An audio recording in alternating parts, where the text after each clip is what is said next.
Your graphics card is completely useless when you cannot fix AMD Adrenalin stuck in install loop and GPU not detected, but we are fixing this right now. The root cause is a corrupt Windows registry conflict locking your driver files, which we will resolve using a clean environment.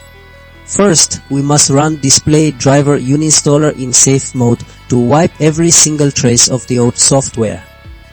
If that first step does not clear the error, the issue usually stems deeper in system permissions, which brings us to method 2, where we manually clean the registry folders to force Windows to release its lock on the hardware.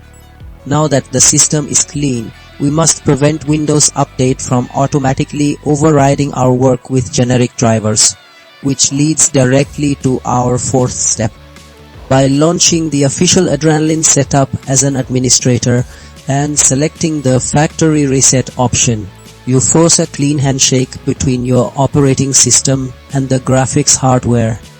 Your computer will instantly recognize the Radeon card, ending the endless loop cycle, fixing the driver glitch, and restoring your raw gaming performance forever.